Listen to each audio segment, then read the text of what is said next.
You got the page, and when you're writing a story, you fill the whole page. When you're writing a poem, the page serves as a frame. So you're cutting out many of the words that are important if you were telling a story, but if you're just trying to bring across the concept or a feeling or an image, you can go right to that image. Okay. So it's imagery and feelings as opposed to... You know, it's very important. You know, that's my kind of poetry, Yeah. you know, where I come from. But it's just, you know, when you start with a poem, I could start with the last line when a thought comes to me. I can start in the middle. I don't have to start at the beginning. You know, I'll hear a song, someone will say something. I read something in a book, you know, I turned a corner and I'm going down the produce aisle and bingo, I see something, and all of a sudden there's a line comes to me, so, you know, and I try to remember it, because if I don't write it down or do something pretty shortly, it's going to go fluttering out my other ear over here someplace. Yeah, well, you forget it as soon as, because they're all collisions of nerve cells. They're synapses in your brain. And kids often ask me, I do workshops with kids, and they always ask me, where do your inspirations come from? And I say, well, you have to be an observer and a reader and a watcher, and you have to store it all. And then one day something collides and you get an idea. It's so hard to explain that, isn't it? Yes. Either you get it or you don't get it. Yeah, that's true. You don't have to have, all right, with a story, you tend to have an outline. A poem is usually much shorter. You don't have to have an outline or a flow. Right. And you know, many of my poems, I come back to them 6 months from now. A poem once written is not, you know, there it is in cement, never to be touched again. To me, a poem is a living organism, a living part of me. I may look at it and say, oh, and change it all around, and it'll still be the same poem to me.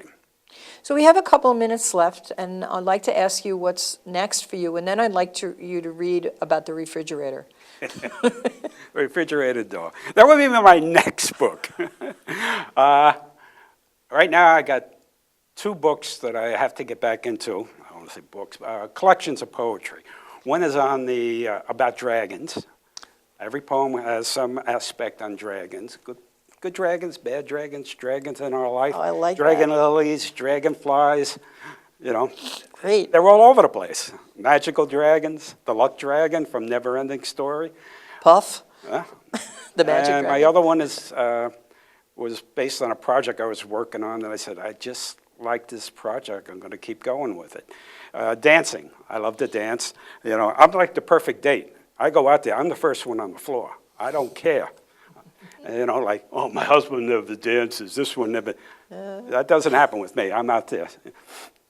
And I even sing, but not that good. But I go to karaoke now. That's like a late bloomer thing. So I usually pick the songs that are humorous, that people will laugh with me, not at me. And that's what I do. Do the refrigerator. I don't know if you're going to get to all of it. I'll just read the poem. Okay. Okay, everyone has a refrigerator, and anyone that has a family knows that the refrigerator is always covered with special mementos, and besides the note, and, you know, get another loaf of bread and things like that. Museum of the Refrigerator Door.